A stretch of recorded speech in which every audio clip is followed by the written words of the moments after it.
আল্লাহ রাব্বুল আলামিন বললেন 2 নাম্বার গুণ হলো তারা হলো আমিলাস সালেহা, মানে ভালো কাজ করবে, অন্যায় কাজগুলো সমাজ থেকে দূরীভূত করবে। তার মানে আমরা যারা এখানে এসেছি ভালো কাজের জন্য এসেছি কিনা বলুন তো? আমরা সৎ কাজের আদেশ দিতে হবে, অসৎ কাজ থেকে বাধা প্রদান করতে হবে।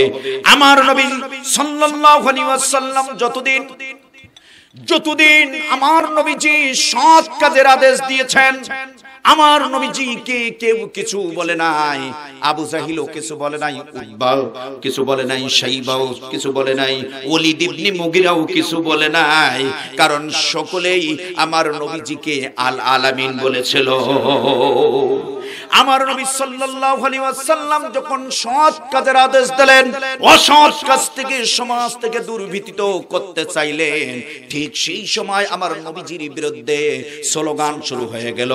উতবা, শাইবা, ওলীদ ইবনে মুগীরা আমার নবীজিকে দুশমন বলে আখ্যায়িত করলো।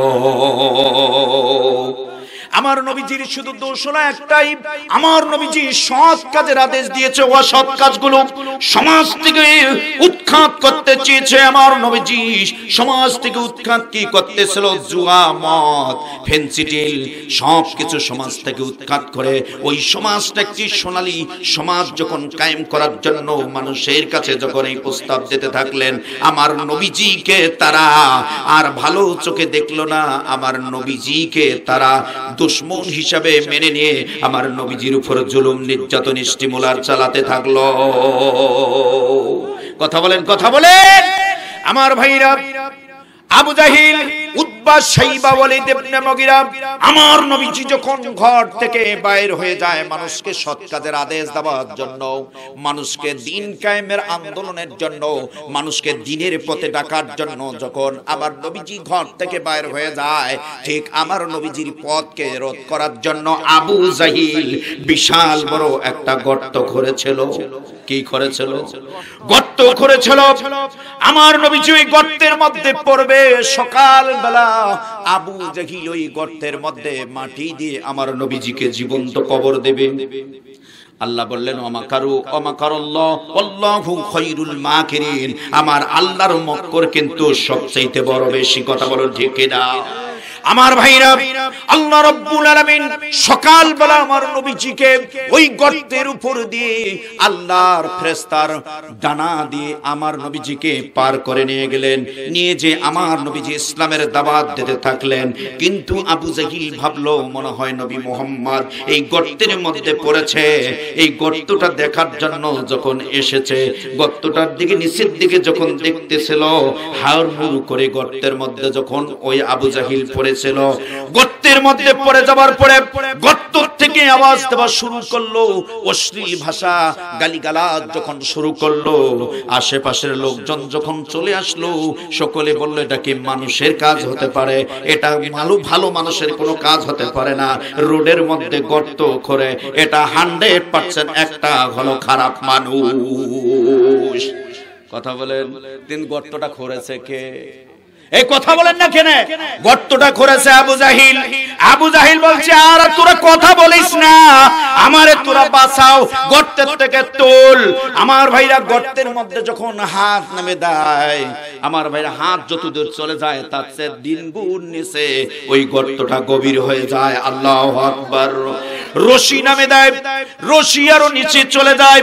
এইভাবে 70 গজ নিচে যখন মাটির নিচে ওই আবু জাহিল যখন গর্তের নিচে পড়ে গিয়েছে, এমন তো অবস্থায় দেখা গেল ওই আবু জাহিল বলছে তোমরা আর রশি নামে দিও না, বুঝেছি আজ কেউ আমাকে বাঁচাতে পারবে না। আমাকে বাঁচাতে পারবে একমাত্র হলো আমার ভাতিজা বিশ্ব নবীজি।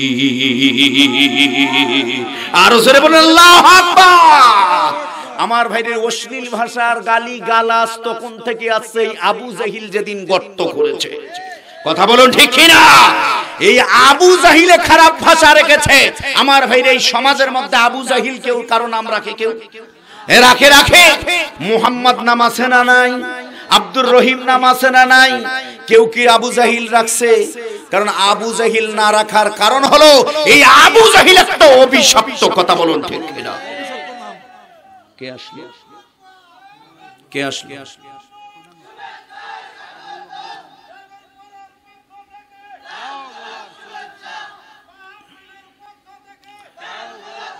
লিল্লাহে তাকবীর, লিল্লাহে তাকবীর। শুরু করছিলাম, সের 2 নাম্বার বিষয় হলো কি? সৎ কাজের আদেশ, অসৎ কাজ থেকে বাধা প্রদান করতে গেলে কি হবে? আবু জাহিল গর্ত করেছে 70 গজ মাটির নিচে। 70 গজ মাটির নিচ থেকে বলছে, তোরা আর দড়ি নামে দেশ না, আর আমাকে মাটির নিচে নেস না, তোমরা তাড়াতাড়ি আমাকে, আমার ভাতিজাকে তোমরা ডাক দাও, আর ভাতিজারা ছাড়া কেউ বাঁচাতে পারবে না। সুবহানাল্লাহ বলুন। বিশ্ব নবীজিকে ডাক দেওয়া হলো, বিশ্ব নবীজি চলে আসলেন গর্তের কাছে। এসে চাচাকে ডাক দিয়ে বললেন, চাচা আপনি গর্তের নিচে পড়ে গেছেন। বললেন, ভাতিজা তুমি আগে বাঁচাও। আমার নবীজি বললেন, তুমি ইসলাম কবুল করো। কয়, আমাকে আগে উপরে উঠাও, তারপরে তোমাকে ইসলাম কবুল করব। আসলে কি আবু জাহেল ইসলাম কবুল করবে? নবীজি জানিয়াও একটু জিজ্ঞাসা করেছে, এ তো মিথ্যাবাদী। আমার নবীজি যখন বিসমিল্লাহ বলে হাত দিয়েছেন, আবু জাহিল বিশ্ব নবীজির হাত ধরে গর্ত থেকে উঠে গিয়েছে। এবার বিশ্ব নবীজি বললেন, চাচা আপনি না ওয়াদা দিয়েছেন এই গর্ত থেকে উঠলে কালিমা পড়বেন, এখন কালিমা পড়েন। কয়, ওটা কথার কথা বলেছিলাম। কথা বলেন ঠিক না? কথার বলেছিলাম। এই নব্য আবু জাহিল এখনো কথার বলে। কথা বলুন ঠিক না? কথা বলে কি বলে না? আমার ভাইরা, তাহলে আবু জাহিল সেই দিন নিজে খারাপ কাজ করেছে। সেই খারাপ কাজ থেকে আমার নবীজি হেফাজত করার জন্য আমার নবীজিকে জুলুম নির্যাতন স্টিমুলার চালিয়েছে। যেই দিন আমার নবীজি অন্যায় কাজ সমাজ থেকে দূরীভূত করেছে, যেদিন আমার নবী সাল্লাল্লাহু আলাইহি ওয়াসাল্লাম সমাজ থেকে অন্যায় কাজ দূরীভূত করার জন্য, সমাজ থেকে উৎখাত করার জন্য আমার নবীজি মাঠে ময়দানে যখন কাজ করতে থাকলেন, আমার নবীজির উপর একটা নয়, দুটা নয়, তিনটা আমার নবীজির উপর জুলুম চাপিয়ে দেওয়া হয়েছিল। কয়টা? আমার ভাইরা, আল্লাহ রাব্বুল আলামিন বললেন, ওয়াইদিয়াম কুরুবিকাল্লাযিনা কাফারু লিউসবিতুকা ওয়া ইয়াকতুলুকা আও ইখরিজুকা ওয়া ইয়ামকুরুনা ওয়া ইয়ামকুরুল্লাহ ওয়াল্লাহু খায়রুল মাকিরিন। আর বলেন আল্লাহু আকবার। আমার নবীজি শুধু অন্যায় কাজ সমাজ থেকে উৎখাত করার জন্য যখন মাঠে ময়দানে কাজ করলেন, আমার নবীজিকে 1 নাম্বার জেল বন্দী করার হুমকি দিল, 2 নাম্বার আমার নবীজিকে হত্যার হুমকি দিল, আমার নবীজিকে 3 নাম্বার রাষ্ট্রদ্রোহী বলেছিল। কথা বলুন ঠিক কেন? নবীজি যেমন দিন কায়েম করার জন্য, সমাজ থেকে অন্যায় উৎখাত করার জন্য যখন কাজ করতেছিল, আমার নবীজিকে যেমন জেলের হুমকি দিয়েছে, ঠিক আজও যারা অন্যায় কাজ সমাজ থেকে উৎখাত করতে চায় তাদেরকেও জেলের ভয় দেখা হয় কি হয় না? হয় কি হয় না? আমার ভাইরা, বিশ্ব নবীজি অন্যায় কাজকে সমাজ থেকে উৎখাত করার জন্য যখন কাজ করেছে, আমার নবীজিকে মৃত্যুর হুমকি দেখানো হয়েছে। আজও দেখেন, আজকে নাইবে নবীরা যারা এই দুনিয়া থেকে, এই জমিন থেকে অন্যায় কাজগুলো উৎখাত করতে চায়, তাদেরকেও হত্যার হুমকি দেখা হয় কি হয় না? আমার ভাইরা, আমার নবীজিকে রাষ্ট্রদ্রোহী বলা হয়েছে, আজও কিন্তু সৃষ্ট মানুষগুলোকে রাষ্ট্রদ্রোহী বলা হয়। কথা বলেন ঠিক কিনা? আমার ভাইয়ের জন্য অন্যায় কাজকে সমাজে বাস্তবায়ন করতে দেওয়া যাবে না। অন্যায় কাজ প্রতিহত করার জন্য, অন্যায় কাজ বিদায় করার জন্য কারা কারা তৈরি থাকবেন? একটু হাত উত্তোলন করে আল্লাহর দরবারে দেখাই। লিল্লাহে তাকবীর, লিল্লাহে তাকবীর।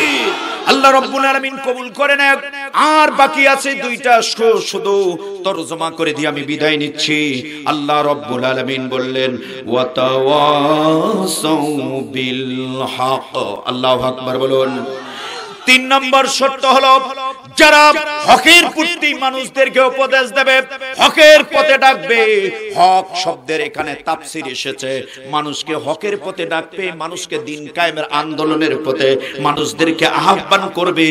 আর বেহক, যেটা সমাজ থেকে উৎখাত করে দিয়ে মানুষকে হকের পথে আহ্বান করাটাই হলো 3 নম্বর ঈমানের বৈশিষ্ট্য। চিৎকার মেরে বলুন আল্লাহু আকবার। আরো জোরে জোরে বলুন আল্লাহু আকবার। আল্লাহ রাব্বুল আলামিন বললেন নবী হে 4 নম্বর গুণটা আপনি তাড়াতাড়ি বলে দেন ওয়া তাওয়াসাউ বিস-সাবর। আল্লাহু আকবার বলুন। তোমার উপর যত জুলুম নির্যাতন স্টিমুলার আসুক না কেন, সমস্ত জুলুম নির্যাতন স্টিমুলারকে অপেক্ষা করে তুমি ধৈর্য ধারণ করবা, তাহলে তুমি সবুর করবা, তাহলে তুমি আমার কাছে সবচেয়ে প্রিয় মুমিন হয়ে যাবা। চিৎকার মেরে বলুন আল্লাহু আকবার। আল্লাহ রাব্বুল আলামিন কসম খেয়ে বলেছেন যারা ঈমান আনবে, আমিলাস সালিহ ভালো কাজ করবে, যারা হকের প্রতি উপদেশ দেবে, যারা সবুর করবে, এই চারটি আমল যারা করবে, কাল কিয়ামতের দিন, কঠিন মুসিবতের দিন এই মানুষগুলি কোনোদিন ক্ষতির মধ্যে পড়বে না।